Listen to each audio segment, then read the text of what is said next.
옆에 분들 다시 한번 축복하며 인사합니다. 사랑합니다. 축복합니다.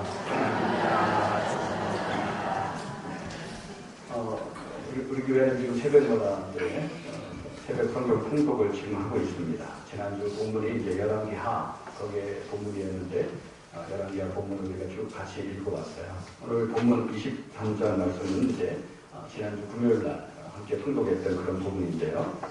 오늘 특별히 어린이 주일을 맞이해서 좁게는 우리 자녀들을 위해서, 좀 더 넓게는 다음 세대를 위해서 우리가 과연 어떤 일을 감당해야 하는가, 어떤 일을 해야 하는가, 그 부분에 대해서 저와 여러분들에게 아주 중요한 교훈을 주고 있는 그런 본문인 것 같아서 이 말씀을 통해서 함께 은혜를 나누려고 합니다. 그 다음 세대를 건강하게 세우는 일, 또 우리 자녀들을 또 신앙적으로 건강하게 세우는 일은 가정적으로도 너무 중요한 일이고, 또 교회적으로도 중요한 일이고, 또 하나님 나라 관점에서도 너무나 중요한 그런 일입니다.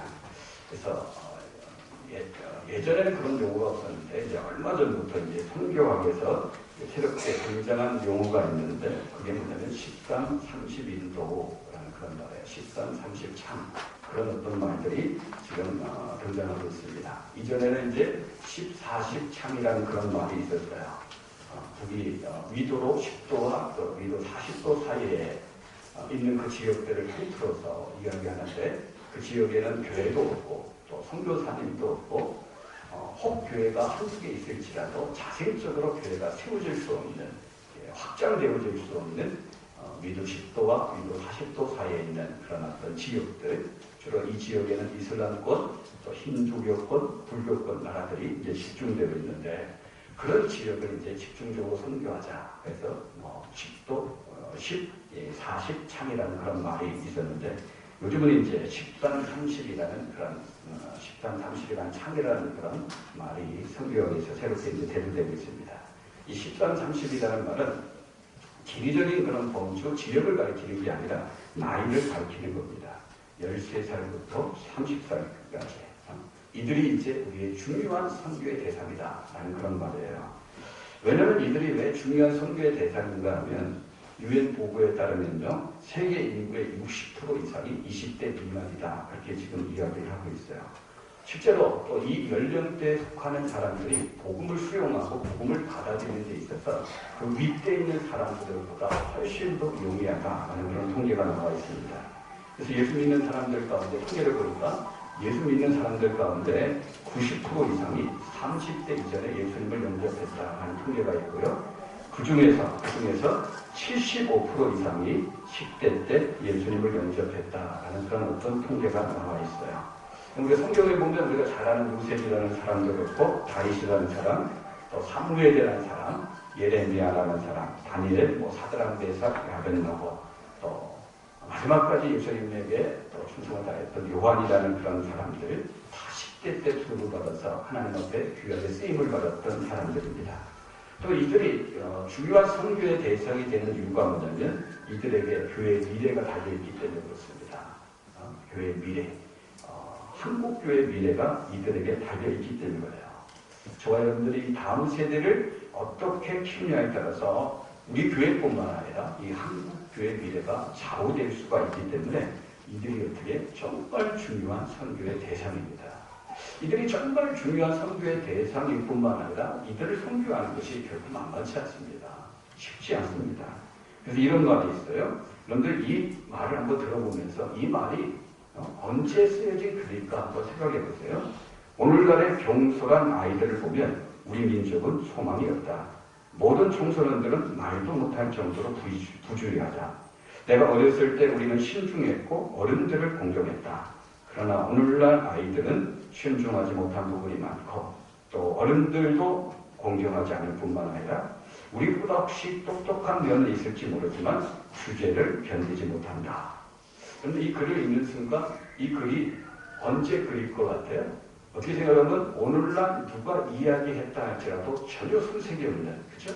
오늘날 이 시대의 아이들의 모습을 그대로 반영하는 그런 글인 것 같죠? 근데 이 글은요, 무려 2700년 전에 헬라의 시인이고 로고학자이고 최초의 경제학자인 헤시도스라는 사람이 쓴 글입니다. 2700년 전에 그 아이들을 보면서 했던 이야기예요. 근데 이 글을 접하면요, 요즘 우리 아이들을 묘사하고 있는 그런 부분과 너무 흡사하죠. 우세계 소크라테스도요, 자주 그 당시 아이를 향해서 요즘 아이들은 너무 버릇이 없다, 정말 버릇이 없다, 그런 말을 자주 했습니다. 4세기의 아리스토텔레스도요, 정말 요즘 아이들은 못 말리는 아이들이다, 그런 말을 자주 했어요. 그러니까 아이들의 문제는 어제 오늘의 이야기가 아니라는 말이죠. 요즘 우리 아이들을 볼 때도 그런 말이 나오지 않습니까? 경솔하고 부주의하고 정말 어른들을 어른으로 공경하지 못하고 신중하지 못하는 그런 부분들, 버릇이 없는 그런 부분들, 규제를 싫어하는 그런 부분들. 요즘 우리 아이들의 모습이나 2500년 전이나 2700년 전에 있었던 아이들의 모습은 별로 다를 바가 없는 거예요. 그래서 많은 사회학자들이 이구동성으로 하는 말이 있어요. 우리 다음 세대는 희망이 없다, 그런 얘기를 해요. 다음 세대는 희망이 없다. 안 좋은 사회, 안 좋은 문화에서 살아가는 우리의 다음 세대는 그들에게는 희망이 없고 어둠만 있을 뿐이다, 그런 이야기를 합니다. 이런 시점에 저와 여러분들이 지금 살고 있는데 다음 세대를 위해서 우리들이 할 수 있는 일이 도대체 무엇일까? 오늘 본문에 나타난 요시야가 처한 상황도 똑같습니다. 똑같은데 이 요시야가 그럼에도 불구하고 다음 세대를 위해서 했던 일이 있는데 그 일을 보면서 이 시대를 살아가는 부모로서, 기성세대로서, 어른으로서 그러니까 우리 자녀들을 위해서, 다음 세대를 위해서 해야 될 일을 교훈하고 있는 것이 오늘 본문의 말씀인데 이 말씀을 통해서 우리가 본문을 교훈을 좀 받으려고 합니다. 우리가 어떻게 다음 세대를 위해서 일할 수 있는가? 그 첫 번째는 우리가 늘 들었던 말씀이죠. 다음 세대 신앙교육을 위해서 열심을 내야 되는 거예요. 다음 세대 신앙교육을 위해서 뭐예요? 열심을 내야 되는 거예요. 청소년들의 모습, 아이들의 모습 말씀드렸죠? 만만치 않아요. 힘들어요. 만만치 않기 때문에, 힘들기 때문에 아예 질에 겁을 내고 포기하는 경우가 참 많이 있기 때문에 열심을 내지 않으면요, 우리가 쉽게 낙심을 해서 포기하기 때문에 열심을 내셔야 돼요. 정말 열심히 내셔야 돼요. 요시야는 8살 때 왕에 오른 사람이에요. 그때는 거의 호수아비 왕에 불과했죠. 그러나 그가 26살이 되던데 왕이 된 지 18해가 지났을 때 성전을 수리하다가 율법책을 발견합니다. 그래서 그 율법책을 서기관 사관에게 읽어보라고 이야기해요.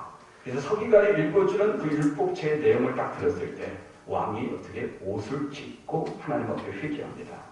그 율법책에서 말씀하시는 하나님의 음성을 듣는 순간 자기 선조들이 살았던 삶, 그리고 자기 동시대에 있던 많은 백성들이 지금 살고 있는 삶이 하나님 앞에 저주덩어리 같은 그런 삶을 살아가고 있는 것을 보게 되어진 거죠. 하나님 앞에 저주와 심판을 받을 수밖에 없는 그런 삶을 선조들이 살아왔고 자기들도 지금 그 삶을 뒤쫓아가고 있는 것을 그 율법을 통해서 발견하게 되어진 거예요. 그래서 여선지자 훌다를 통해 가지고 이런 자기들의 삶의 미래, 자기들뿐만 아니라 다음 세대의 그 미래가 어떻게 될 것인지 물어봅니다. 그때 그 훌다를 통해 하나님께서 응답을 해주시는데 어떻게 응답을 해주십니까? 23장 앞에 22장이 나오는데 여레미야 22장 16절 17절 말씀 보면요, 여호와의 말씀이 내가 이곳과 그 주민에게 재앙을 내리되 곧 유다 왕이 읽은 책의 모든 말대로이니 이는 이 백성이 나를 버리고 다른 신에게 분양하며 그들의 손의 모든 행위로 나를 병노하게 하였습니다. 그러므로 내가 이곳을 향하여 내린 진노가 꺼지지 아니하리라 하라 하셨느니라. 원래 사회학자들이 다음 세대는 희망이 없다, 어둠만 있을 뿐이다, 그렇게 진단하고 있는 것처럼 똑같은 그런 비슷한 예언의 말씀을 들어요. 요시야뿐만 아니라 요시야 다음 세대는 희망이 없다는 거예요. 그들에게는 이제 멸망만이 기다리고 있다는 그런 어떤 예언의 말씀을 듣습니다. 선조들과 그들이 지었던 그 죄로 말미암아 하나님이 심판할 수밖에 없는, 하나님의 진노가 꺼지지 않을 수밖에 없는 그런 어두운 미래에 대한 소식을 요시야가 들어요. 그런 절망적인 예언의 말씀을 듣고 요시야가 취한 행동이 무엇입니까? 하나님이 그렇게 정해놨으니까 뭐 할 수 없지, 뭐 심판을, 하나님의 저주를 받는 것을 그냥 가만히 앉아서 기다리고 있습니까? 그렇게 한 것이 아니라 그럼에도 불구하고 요시야가 취한 행동이 뭐냐면 23장 본문 1절, 2절, 3절 말씀을 보면요, 백성들을 다 모읍니다. 성전으로 백성들을 다 모아요. 노소를 가리지 않고 백성들을 모았다고 해요. 보통 이럴 때는 아이들은 제껴두는 경우가 참 많이 있거든요. 어른들 중심으로 이렇게 모이는데 아이들까지 성전 안에 다 모이게 합니다. 그리고 왕이 직접 일어나서 그 율법을 백성들에게 읽혀줘서 백성들의 귀에 하나님의 말씀이 들리도록 하는 그 일을 왕이 직접 감당합니다. 그 율법책을 읽어주는 것으로 끝나지 않고 이 왕이 단임에 서서 모든 백성들 앞에서 결단을 하는데, 무슨 결단을 합니까? 우리가 하나님의 말씀을 지키자. 우리가 하나님의 말씀 앞에 순종하자. 이 언약의 말씀을 이루어드리는 그런 삶을 살자라는 그런 결단과 다짐을 왕이 직접 백성들 앞에서, 그 어린아이들 앞에서 그 행동으로 보여주는 그런 일들을 감당하고 있는 것을 보게 되어지는 거예요. 여러분, 그렇습니다. 다음 세대의 미래가 보이지 않을 때 저와 여러분들이 제일 먼저 할 일이 있다면 그건 다른 것이 아니라 다음 세대 신앙교육에 다시 한번 열심을 내는, 힘을 내는 그런 결단이 우리 가운데 필요합니다. 그래서 그들에게 정말 하나님의 말씀을 들려주는 그 일을 부모된 저와 여러분들, 기성세대인 저와 여러분들이 감당해야 되는 겁니다. 이 요시아가 백성들을 모을 때 어른들만 모이지 않고 아이들까지 다 모았던 이유가 어디 있습니까? 요시아가 볼 때 이미 어른들은요, 그 선왕들의 그 잘못된 우상숭배의 문화가 그들 가운데 너무 뿌리 깊게 박혀 있어요. 그들은 이미 더러워질 대로 다 부러졌고 이미 죄악된 우상숭배의 문화로 말미암아 그들의 마음이 청결하지 못한 거예요. 반면에 그런 어른들에 비하면 어린아이들은 마음이 청결한 부분이 있기 때문에 요시아가 생각할 때 이미 더러워질 대로 더러워지고 마음이 청결하진 저들보다도 그래도 이 마음이 청결한 어린아이들, 그 마음 가운데 하나님의 말씀을 들려줘야지. 그들 마음 가운데 말씀을 가르쳐줘야지. 그들 가운데 이 율법을 전해줘야지. 이들에게 소망이 있다는 생각이 있기 때문에 아이들까지 다 모아서 말씀을 들려준 겁니다. 그럼 이렇게 왕이 직접 나서가지고요, 율법책을 이렇게 읽어주고, 그 왕이 그 백성들을 향해서 정말 통분히 여기는 마음으로 우리가 마음을 다하고 뜻을 다해서 하나님 말씀을 지켜야 되는 거 아니냐. 하나님의 그 율법 앞에 순종해야 되지 않느냐. 하나님을 섬겨야 되지 않느냐. 왕이 막 힘을 튀겨가면서 열정적으로 그렇게 백성들 앞에 율법을 읽어주고 그렇게 하나님의 말씀을 그들에게 이렇게 이야기해 줬을 때, 그때 그 자리에 모였던 그 어린아이들이 어떤 생각을 했겠어요? 여기는 안 나왔지만 다른 성경에 이때 이 자리에 함께 모였던 사람들 중에 누가 있었어요? 다니엘이 어린아이로 참여했던 거죠. 다니엘의 세 친구 사드락과 메섹과 야벳노가 에스겔 같은 그런 선지자가 어린 나이로 이때 참여를 했던 거예요. 이들이 어린 나이로 그 자리에 있었는데 왕이 그렇게 결단을 하고 하나님의 말씀을 들려주는 것을 그들이 듣고 감동을 받아가지고 그들 안에도 그렇다. 우리가 지금부터라도 하나님 말씀을 지키고 순종해야 되겠다. 그런 마음의 결단을 그들이 가진 거죠. 그래서 그들이 10대 때 다 이방 땅의 포로로 끌려갔지만 이 왕 앞에서 한 결단 때문에 그들은 이방 땅의 포로로 끌려가는 그런 상황 가운데 있었지만 그들은 어떻게 믿음을 지킬 수 있었던 것입니다. 여러분, 우리 교회 비전이 뭡니까? 우리 교회 영구 비전이 뭐예요? 하나님의 지상명령을 성취하는 교회입니다. 하나님의 지상명령을 성취하는 교회. 구약의 지상명령이 뭡니까? 구약의 지상명령? 부모가 자녀들에게 믿음과 말씀을 전수해가지고 이 하나님의 나라가 수직적으로 확장되는 것, 이게 구약의 지상명령이죠. 신약의 지상명이 뭐예요? 지역과 민족과 세계와 열방을 향해서 복음을 증거하도록 만들면 수평적으로 하나님의 나라를 확장합니다. 주님 오시는 그날까지 우리 교회가 힘쓰고 애써야 될 비전이 그겁니다. 특별히 구약의 지상명령. 두 가지 다 붙잡고 가야 되죠. 특별히 구약의 지상명령, 정말 부모가 자녀들에게 믿음과 말씀을 잘 전수해가지고 믿음의 바톤이 내 때에 끝나면 안 돼요. 그 믿음의 바톤을 우리 아들들에게 우리 자녀들에게 잘 넘겨줘야 되고 그 바톤이 우리 손자, 손녀들에게 잘 넘겨줘야 돼요. 어떻게 보면요, 이 3대까지만 그 일을 잘하면요, 이 3대까지만 목숨 걸고 그 일을 잘하면 그 3대가 우리 아들 때부터 또 3대가 되어지고요. 우리 손자 때부터 또 3대가 되어지기 때문에 이 3대만 정말 저와 여러분들이 목숨을 걸고 내가 부모로서 우리 아들과 딸들에게 믿음을 잘 넘겨주고 내가 할아버지 할머니로서 내가 손자 손녀들에게 믿음을 잘 넘겨주는 이 3대 그 일을 잘 감당하면 수직적으로 하나님의 나라는 끊임없이 확장되어지는 그런 역사가 나타나는 거죠. 여러분, 저와 여러분들이 좀 힘들고 어려운 가옥이지만 그럼에도 불구하고 우리가 기도하면서 우리 자녀들을 신앙으로 교육해야 되고 우리 자녀들에게 말씀을 가르쳐야 될 이유가 어디 있어요? 왜 말씀을 전수해야 되고 믿음을 전수해야 될 이유가 어디 있습니까? 신명기 6장 24절에 보면요. 신명기 6장 24절에 보면 여호와께서 우리에게 이 모든 규례를 지키라 명령하셨으니 이는 우리가 우리 하나님 여호와를 경외하여 항상 복을 누리게 하기 위하심이며 또 여호와께서 우리를 오늘과 같이 살게 하려 하심이라. 목숨 걸고 우리 아들과 딸, 우리 손자 손녀들에게 말씀을 전해주고 믿음을 전수해야 될 이유는 다른 것이 아니라 우리의 자녀들, 우리의 손자 손녀들이 항상 하나님을 경외해서 하나님 앞에 항상 복을 누리며 삶을 살게 하기 위해서 저와 여러분들이 그 일을 감당해야 되는 거죠. 정말 저와 여러분들이, 우리의 자녀들이, 우리의 손자들이 정말 하나님 앞에 복을 누리면서 사는 그런 어떤 인생을 살기 원한다. 그런 마음이 있다면요. 물론 우리가 영어도 가르치고 수학도 가르치는 것도 중요하지만 세상의 어떤 스펙을 쌓기 위해서 물질을 투자해 주는 것도 중요하지만 그 이상으로 중요한 것은 정말 우리의 자녀들, 우리의 그 손자 손녀들을 향해서 어떻게 해요? 이 믿음이 잘 전수되시 하나님의 말씀이 그들에게 계속해서 들려주고 말씀이 계속해서 가르쳐주는 그런 일을 저와 여러분들이 열심을 해야 되는 거예요.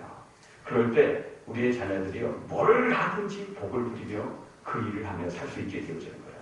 공부할 자녀들이면 공부하면서 복을 누리는 거고, 장사할 자녀들이면 장사하면서 복을 누리며 사는 거고, 운동할 자녀들이면 운동을 하면서 복을 누리며 사는 거고, 직장에 다닐 사람이면 직장 다니면서 복을 누리면서 사는 거고, 뭘 하든지 하나님을 경외하고 하나님을 잘 섬기고 복을 받아 누리며 살게 하기 위해서 부모된 저와 여러분들이 정말 기도하면서 힘써야 될 일은 믿음과 말씀을 자녀들에게 전수하는 그 일이에요. 여러분, 우리가 아이들에게 영어를 좀 못 가르치고 수학은 못 가르칠 수 있어요. 그러나 여러분 신앙생활하면서 내가 깨달았던 말씀도 있고 내가 만났던 하나님도 있고 내가 처음 했던 은혜들도 있을 거 아닙니까? 꾸준히 우리 아들과 딸들에게 가르쳐줘야 되는 거예요. 전해줘야 될 그 사명이 저와 여러분들 가운데 있는 겁니다. 신앙교육에 열심을 내셔야 돼요. 물론 우리 가운데 이런 자녀교육에 대해서 이야기하면 아이고 목사님 내 자녀들이 이미 다 커버렸다고 30대가 되고 40대가 되고 50대 60대가 다 됐는데 어떻게 그 자녀들을 내가 교육할 수 있냐. 여러분 혹시 그런 다 커버린 자녀들을 신앙적으로 교육한다는 거 힘들 겁니다. 그러나 우리에게는 두 번째 기회가 있잖아요. 말씀드린 것처럼 손자 손녀들이잖아요. 그럼 자녀교육에 우리가 자녀를 키우면서 그때 내가 정신없이 내가 못했다면 자녀를 키우는 데 있어서 신앙교육을 제대로 못했다면 손자 손녀들만큼이라도 제대로 좀 신앙으로 교육하는 그런 결단과 그런 마음이 우리 가운데 있어야 되는 거예요. 내가 자녀들을 신앙으로 교육하는 데 있어 내가 부족했고 내가 실패했다면 적어도 이 손자 손녀들 그 아이들 재롱 부리는 것만 좋아하지 말고 어떻게 하면 내가 만난 하나님, 내가 알고 깨달았던 그 말씀, 내가 받은 그 은혜를 이 손자 손녀들에게 심어줄 수 있을까? 어떻게 하면 이 손자 손녀에게 말씀 한 마디라도 읽어줄 수 있고 말씀 한 마디라도 이렇게 가르쳐줄 수 있을까? 좀 고민하면서 이 손자 손녀들을 믿음으로 키우는 그 일에 저와 여러분들이 열심을 내셔야 됩니다. 하기 전에 정말 아이들이 다 잘 인정하기 전에 그 일을 저와 여러분들이 해야 돼요. 한덩이 차락이라는 글이 있어요. 여러분들 한번 읽어드릴게요. 한번 들어보시기 바랍니다. 한덩이의 고무 차락을 들고 한가하게 모양을 빚었다. 내 손가락이 가만히 눌러주면 차락은 내 손가락에 따라 움직이며 내 뜻을 따라 주었다. 며칠이 지나 다시 왔을 때는 차락이 굳어져 있었다. 내가 남긴 모양은 그대로 있지만 이제 더 이상 그 모양을 바꿀 수 없었다. 이제 나는 살아있는 차락을 손에 들고 매일매일 부드럽게 그것을 빚는다. 그리고 나의 힘과 예술로 그 모양을 이루어간다. 어린 자녀의 부드럽고 순종적인 마음. 수년이 지나 내가 다시 보았을 때 그는 청년이 되어 있었다. 그는 여전히 어릴 적 모습을 지니고 있었고 나는 이제 그 모양을 바꿀 수 없었다. 정말 어렸을 때 우리가 어떻게 빚느냐에 따라서 우리의 자녀들, 손자, 손녀들의 미래가 결정되어진다는 거예요. 하다가 포기하면 안 됩니다. 힘없이 빚는 그런 열정들이 있을 때 정말 하나님의 말씀으로 빚는 그런 열정들이 있을 때 그 자녀들이 말씀을 통해서 잘 빚어져가는 거예요. 이게 부모의 책임이고 바로 할머니, 할아버지가 가지고 있는 중요한 역할입니다. 정말 축복합니다. 우리의 자녀들 다음 세대들을 하나님의 말씀으로 좀 잘 믿는 일에 우리가 좀 열심을 내고 좀 생각을 좀 하고 기도를 하고 그런 어떤 실천들이 저와 여러분들 가운데 있기를 바랍니다. 또 하나 여러분들 우리가 다음 세대를 위해서 정말 희망이 안 보이고 어두운 것밖에 안 보이는 그런 다음 세대를 바라보면서 우리가 부모로서 기성세대로서 또 하나 해야 될 일이 뭐냐면 우리가 하나님을 섬기는 데 있어서 걸림돌이 되는 것이 있다면 철저하게 제거하는 그런 일들을 우리가 감당해야 됩니다. 오늘 우리가 23장을 읽었죠. 특별히 4절에서 20절까지 내용을 보면 부시는 이야기가 나와요. 부시고 불사르는 그런 이야기. 혹시 여러분 인생 살 때 답답할 때가 있으면 이 본문을 한번 읽어보십시오. 시험일 거야. 다들 다 부십니다. 부시고 불쌍을 버리고 정말 빻아서 가루로 만들어서 탁탁 버리는 그런 이야기가 나와요. 요시아와는요 말로만 우리가 하나님을 섬기자 마음을 다하고 뜻을 다해서 하나님의 말씀을 지키자 순종하자 말로만 그런 게 아니라 행동으로 옮긴 사람입니다. 여러분 우리가 그런 말이죠. 교육학에서 분명히 그런 얘기죠. 자녀들은 결코 우리의 말에 따라서 빚어지지 않는다 그러죠. 자녀들 우리의 뒷꼭지를 보고 따라간다 그런 말이죠. 말이 아니라 우리의 삶을 보고 그죠. 자녀들의 눈에 비친 우리의 삶을 보고 자녀들은 그 삶의 모습에 따라 빚어진다는 그런 말이 있습니다. 그렇습니다. 요시아는요 정말 하나님을 섬기자 이렇게 말만 한 것이 아니라 하나님을 섬기는데 걸림돌이 되는 것들을 이제 철저하게 제거하기 시작합니다. 그것이 어떤 것들입니까? 4절에 보면 성전 안에서 바알과 아세라와 같은 우상을 섬기는 그릇들이 있는데 그런 그릇들을 어떻게 부시고 밖으로 이제 그 죄를 이제 밖에 갖다 버리죠. 하늘의 해와 달과 별 같은 우상들을 섬기는 그릇들을 끄집어내서 부수고 불사르고 가루로 만드는 그런 일들을 행합니다. 여러분 우리가 생각할 때 어떻게 성전 안에 이렇게 우상을 섬기는 그릇들이 있을 수 있을까? 그 이유는 뭐냐면 6절의 말씀 보면 성전 안에 우상들이 세워져 있기 때문에 그래요. 성전 안에 우상들이 세워져 있다 보니까 그 우상을 섬기는 그릇들도 성전 안에 있었던 거죠. 그럼 생각해 보세요. 어딘가 제가 그런 말 잘못드렸죠. 우리가 지금 이 교회 안에서 예배를 드리는데 이 교회당 이 예배당 안에 이 불상이 하나 딱 서 있는 겁니다. 불상이 딱 서 있는. 그 예배드리는 사람 예배드리고 이 불상 앞에 와서 막 절을 하고 여기 예배당 안에 이 불상이 하나 딱 서 있다는 거 얼마나 충격적입니까? 여러분 불상이 서 있다는 것은 누구를 모욕하는 거예요? 그건 하나님을 모욕하는 거예요. 근데 하나님 앞에 예배에 온전한 예배를 드려야 될 그 성전 안에 우상의 제단이 서 있는 거예요. 어떻게 그럴 수 있느냐? 12절에 보면 누가 그 짓을 했냐면 므낫세라는 악한 왕이 최고 우상 숭배자인 므낫세라는 악한 왕이 성전 안에 그런 우상을 세우는 거예요. 그래도 다른 왕들은 우상을 섬겨도요. 적어도 양심이 그래도 조금이라도 남아있다 보니까 성전 밖에다 예루살렘 그런 도시 성 밖에다가 우상을 세워놓고 산당을 세워놓고 제사를 드렸는데 이 므낫세라는 왕은 악한 대로 다 펼쳐가지고요. 성전 안에까지 우상을 세우고 제사를 드렸던 그 왕입니다. 결국 이 므낫세의 죄악으로 말하면 하나님 유다를 심판하시는 거예요. 요시아가 바로 그런 성전 안에 세워둔 우상들, 그 우상을 섬기는 데 쓰였던 그릇들을 다 부숴버리고 불사르고 가루를 떠나서 제사를 갖다 버린 겁니다. 그런 우상들을 제거할 때 그런 우상들을 섬기게 만든 제사장들도 다 패해버려요. 그 7장 보면 남창들도 나오는데요. 남창들이 누굽니까? 남자 창기를 이야기하는 거예요. 우상을 섬길 때 그리고 이방인들이 이방신 우상을 섬길 때 성적으로 아주 난잡한 그런 의식들을 행하는 것들이 있는데 여자들이 왔을 때 성적으로 아주 난잡한 의식들을 행하고 남자들이 오는 동성애를 행하는 그런 난잡한 의식들을 어떤 우상을 섬기는 가정 가운데 하는데 그때 그 일을 감당했던 자들이 남창들인데 그런 남창들이 거했던 그런 집들도 다 허물어뜨립니다. 성전 안부터 정결하기 시작하고요. 이제 성전 밖에 나가서 이제 전국에 펼쳐있는 산당들을 다 부숴버립니다. 8절부터 보면 그 산당을 부수는 지역을 게바에서 구엘셀ber까지 산당을 다 허물어버렸다 그렇게 얘기해요. 이 게바에서 구엘셀ber까지 이 말의 뜻이 뭐냐면 이스라엘의 남쪽 경계에서 북쪽 경계까지 있는 모든 산당들을 다 부숴버렸다는 거예요. 우리나라 친구 얘기하면 예를 들어서 우리나라의 북쪽 경계가 예를 들어 철원이다 그렇게 해가고 남쪽 경계가 이제 부산이다. 그럼 어떻게 철원에서 부산까지 모든 지역에 있는 그 산당들을 다 부숴버렸다는 그런 말입니다. 그런 일을 요시아가 합니다. 그 10절 끝에 보면 흰놈의 골짜기에 있던 도배 산들도 이제 부숴버리고 특별히 몰래에게 제사드렸던 그런 제단도 있었는데 여러분 이스라엘 백성들 안에 이 몰렉 신에게 제사를 드리는 제단까지도 있었어요. 몰렉 신이 어떤 신입니까? 자식을 불 가운데 지나가면서 죽이는, 그렇게 된 자식을 제물로 드리는 그런 신 아닙니까? 자식이 불 가운데 지나가면서 그 비명을 지르고 그 고통스러운 그런 비명을 지를 때 그 자식의 비명 소리를 듣지 못하도록 북을 막 부르고 치겨가지고 그런 아주 잔인하게 자식을 죽이는, 그런데 그렇게 그런 어떤 우상이었던 몰렉신을 섬기는 그 제단도 이스라엘 나라 안에 있었는데 그 제단도 다 부숴버려요. 태양신을 섬기는 그런 말과 술에도 다 불태워버립니다.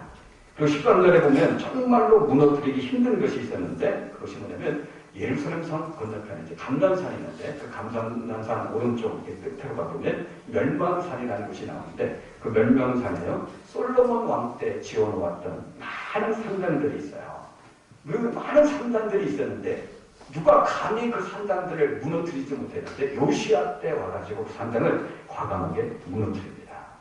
여러분 솔로몬이 어떤 왕입니까? 하나님이 거하시는 성전을 지은 왕 아닙니까?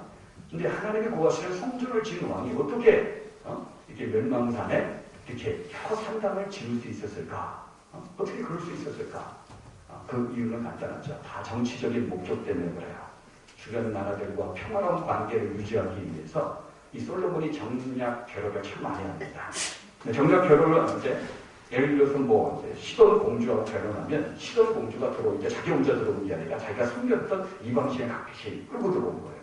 그걸 못하게 할 수 없으니까 성전 안에는 세워줄 수 없으니까 시돈 공주가 들어오면 그가 섬겼던 아스라도 우상을 섬길 수 있도록 또 산당을 만들어주는 거예요. 또 모압 공주와 결혼할 때는 모압 공주가 섬겼던 금우스 또 산당을 또 하나님께 만들어주는 거고, 암몬 공주와 결혼할 때는 암몬 공주가 섬겼던 이 밀곤 그런 어떤 산당을 또 이렇게 세워줄 거예요. 그 산당들이요 솔로몬 때부터 시작해서 유다가 멸망하기 직전까지 유다 나라를 부패하게 만들고 그 신앙을 변질하게 만드는 그런 통로로 쓰임받았는데 어느 누구도 그 산당을 무너뜨리지 못했어요. 그 전에도 히스기야 같은 선한 왕이 나왔고 여호사밧 같은 선한 왕이 나왔는데도 불구하고 그들조차도 그 산당을 없애버릴 수가 없었어요. 그 이유가 어디였냐면 정치적인 목적 때문에요. 주변국과의 관계들 때문에 그 산당을 무너뜨린다는 것은 요즘 말로 하면 대세관을 아예 없애버리는 거예요. 그 나라와의 관계를 끊어버리겠다는 거예요. 그 주변국가와 원수 관계로 변해야 되니까 이런 정치적인 관계 때문에, 정치적인 목적 때문에 그런 산당들이 버젓이 있는데 그 산당들로 말미암아 민족 전체가 지금 신앙이 변질되고 있는데도 눈앞에 보고 있으면서도 그걸 허물지 못했는데 요시아와 함께 과감하게 그런 산당조차도 다 무너뜨리고 허물어버리는 그런 일들을 가능하게 되어집니다. 제가 먼저 오해할 때는 이 복비탄 말씀한 것이 있는데 여러분들 확인, 제가 확인을 못 해봤으니까. 근데 거의 확실시하다고 하더라고요. 제가 한번 말씀드렸죠. 청와대 불상이 있다는 거. 청와대 불상이니까. 박정희 그 정권 때 이 불상을 이렇게 만들었다고 하는데. 여러분들 지금도 이 불상이 있다고 합니다. 근데 참 아이러니하죠. 이 우리 대통령 진행부 가운데 두 분의 장로님이 대통령을 지내는데도 불구하고 그걸 없애지를 못하는 거예요. 없애지를 못합니다. 분명히 종교 편향 정책이라고 얼마든지 반론을 제기하면서 없앨 수 있는데도 불구하고 그건 못하는 거예요. 그 왜냐면 관계 때문에. 들어갈 때는 원래 들어갔는데요. 나올 때는 결국 그렇게 못하는 거예요. 이 불교계와의 마찰. 공개적으로 이렇게 또 갈등이 일어나는 그런 것들을 두려워해가지고 그 일을 하지 못하고 있는 그런 모습들을 우리가 지금 보게 되어지는 거죠. 그럼 저와 여러분들도 마찬가지 아닙니까? 우리도 마찬가지예요. 그러니까 주의를 정말 온전하게 주의 성수를 해야 되는데 아는 사람과의 관계 때문에 뭐 친분이 있는 사람들, 친척들과의 그런 관계 때문에 우리가 주의 성수를 하지 못하고 그들에게 뭐 동창회 모임에 끌려가든지 뭐 잔치집에 끌려가든지 그럴 때가 참 얼마나 많이 있습니까? 직장을 하는 어떤 분이 그런 얘기를 해요. 그분도 간북부에 있는 그런 분인데 그런 나름대로 열심히 신앙생활하려고 하는 분인데 주일만 되면 보다 볼 때가 참 많대요. 하루 위에는 직속단관이 자기를 불러내는 거예요. 골프 치러 가자 불러내고 등산 가자 불러내고 미치겠다는 거예요. 교회 가서 예배 드려야 되는데 이 상사가 어떻게 보면 자기의 그런 인사권을 이렇게 결정하는 아주 중요한 위치에 있는 그 상사가 자기를 불러내가지고 골프 치러 가고 등산 가는데 너무 힘들다는 거예요. 그 관계 때문에 하나님과의 관계가 이렇게 무시되어지는 그런 일 때문에 고민을 한다. 정말 그렇죠. 이 사람과의 관계 때문에 하나님과의 관계를 무시하는 그런 일들이 우리 안에 얼마든지 나타날 수 있습니다. 요시아가 근데 그런 관계를 다 깨트려버린 겁니다.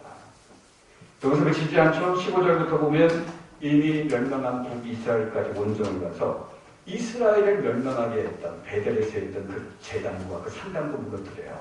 여로보암 때 금송아지를 만들지 않습니까? 이 여로보암 왕이 이 북쪽 이스라엘에 있는 그 백성들이 남쪽 유다 예루살렘에 내려가서 이 성전에 가서 예배를 드리다가 혹시 마음이 이 남쪽 유다로 기울질까봐 그게 걱정이 돼서 북쪽 이스라엘 그 베델에 이제 제단을 하나 만들어갖고 거기 금송아지를 이렇게 세워놓고 이게 너희들이 섬기는 여호와라.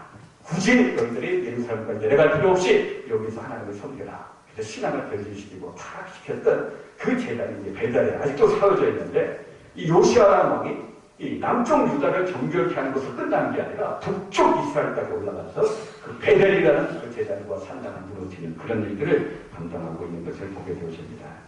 그런데 이런 요시아의 모습을 보면서 그런데 어떤 생각이 듭니까? 모든 우상의 제단을 다 부숴버리고 불살라버리고 가루로 만들어가지고 그 죄를 갖다 버리고 이방신을 섬기는 제사장들을 다 패해버리고 성전 안과 성전 밖을 깨끗하게 하고 또 예루살렘 성뿐만 아니라 유다 전체에 흩어져 있는 모든 산땡들을 다 부숴버리고 더 나아가서 이제 북쪽 이스라엘까지 올라가서 그런 일을 행하는 요시아의 모습을 볼 때 하나님 보실 때도 그렇고 믿음의 그런 어떤 후손인 저와 여러분들이 볼 때는 얼마나 시원합니까? 얼마나 통쾌합니까? 그렇습니다. 죄 문제를 해결할 때는요, 특히 우리 안에 있는 죄된 습관들, 나쁜 습관들을 뿌리 뽑을 때는 절대로 적당하게 하면 안 됩니다. 대충대충 하면 안 되는 거예요. 철저하게 뿌리 뽑아야 되는 거예요. 할 수 있는 한 힘 닿는 데까지 그 일을 감당해야 되는 거예요. 여러분 한번 보세요. 지금 4절에서 20절까지 나오는 지금 요시아가 막 부시고 불사르고 하는 그 목록들을 쭉 소개하고 있는데 그럼 지금 이 땅이 어느 나라 땅입니까? 4절에서 20절까지 나오는 우상의 그런 목록들을 우리가 쭉 보고 있는데 지금 이 땅이 어느 나라 땅이에요? 하나님을 모르는 이방인들이 살고 있는 이방 땅이 아니에요. 이 땅이 지금 어느 나라 땅이에요? 하나님을 섬기는 이스라엘 백성들이 살고 있는 이 땅에서 그죠? 그 땅에서 지금 그런 일들이 벌어지고 있는 거예요. 하나님을 믿고 섬기는 하나님의 백성들이 살고 있는 땅에 온갖 우상들이 천지에 지금 만연하고 있는 겁니다. 그 믿음의 성도들이 그런 어떤 우상의 제단들과 산당들이 이렇게 많은데도 불구하고 대충 적당하게 미치게거는하게 그런 일들을 처리하다 보니까 이 잘못된 우상 숭배의 문화가 다음 세대로 계속해서 내려온 것이고 결국에는 이 다음 세대가 완전히 하나님 앞에 심판받고 멸망받을 그런 직전까지 만든 그 원인이 바로 여기에 있게 되어지는 거예요. 그런데 이런 요시아의 모습을 보면서 만약에 이 요시아와 같은 이 믿음의 선진들이 몇 대에 걸쳐서 계속해서 내려왔다면 북쪽 이스라엘도 그렇고 남쪽 유다는 아마 멸망하지 않았을 것입니다. 하나도 그렇죠, 여러분. 저와 여러분들이 만약 이런 일에 미지근하면요, 저와 여러분들도 망하지만 우리 다음 세대들도 망할 수밖에 없습니다. 여러분들, 저와 여러분들 안에는 우상들이 과연 없습니까? 내 안에는 우상들이 아무것도 없나요? 골로새서 3장 5절에 보면 그러므로 땅에 있는 지체를 죽이라. 곧 음란과 부정과 사욕과 악한 종력과 탐심은 우상 숭배입니다. 내 안에 우상이 없다고 자부할 수 있습니까? 탐심이 우상 숭배입니다. 하나님보다 더 탐하고 있는 것이잖아요. 하나님보다 내 행복을 더 탐하고 하나님보다 세상의 성공과 출세를 더 탐하고 하나님보다 물질을 더 탐하고 하나님보다 건강을 더 탐하고 있다면 그게 우상 숭배예요. 그게 바알이고 그게 아세라고 아스라는 것입니다. 그런 우상들이 과연 내 안에 없다고 여러분들 자부할 수 있습니까? 우리 삶에는 우상을 섬기는 그릇들이 없습니까? 무슨 일을 하든지 하나님의 방법으로 해야 되는데 하나님의 방법으로 하지 않고 세상의 방법으로 하고 있다면 내 방법으로 하고 있다면 그것들이 바로 우상을 섬기는 그릇들입니다.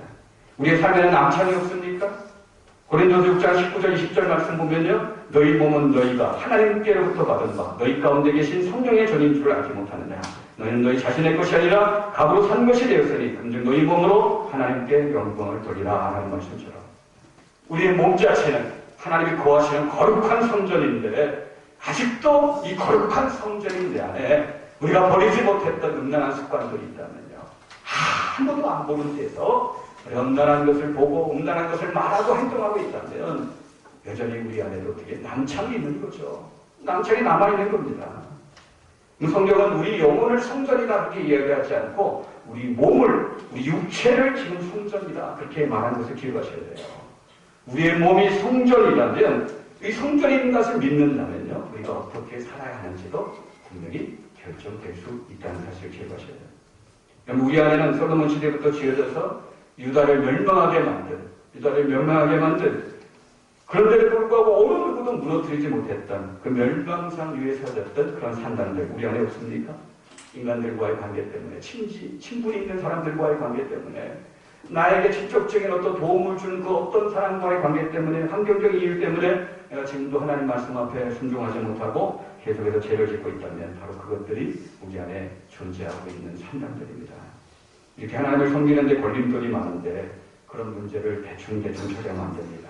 미지근하게 처리하면 안 됩니다. 적당하게 처리하면 안 되는 거예요.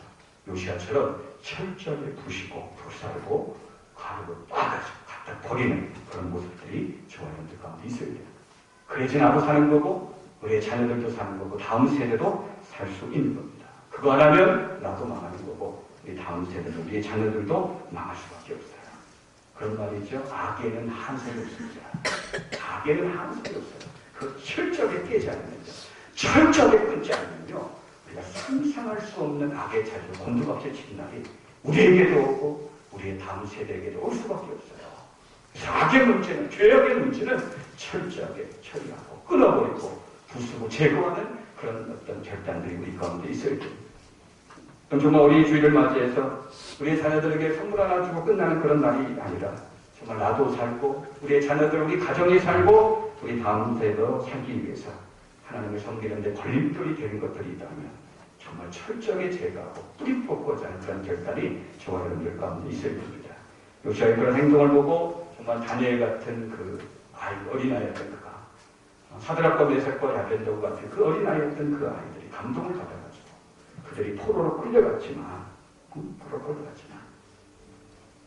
우상에게 절하지 않으면 사자굴에 집어넣는다 할지라도 풍부불에 집어넣는다고 그들을 위협을 했지만 그들이 그때 받았던 그 감동, 그때 보았던 그 감동 때문에 그들이 뜻을 정할 뿐만 아니라 하나님이 그리하게 하실지라도 하나님 나를 구원하지 않으실지라도 살아계신 하나님 위에 어떤 우상에게도 나는 절할 수 없다.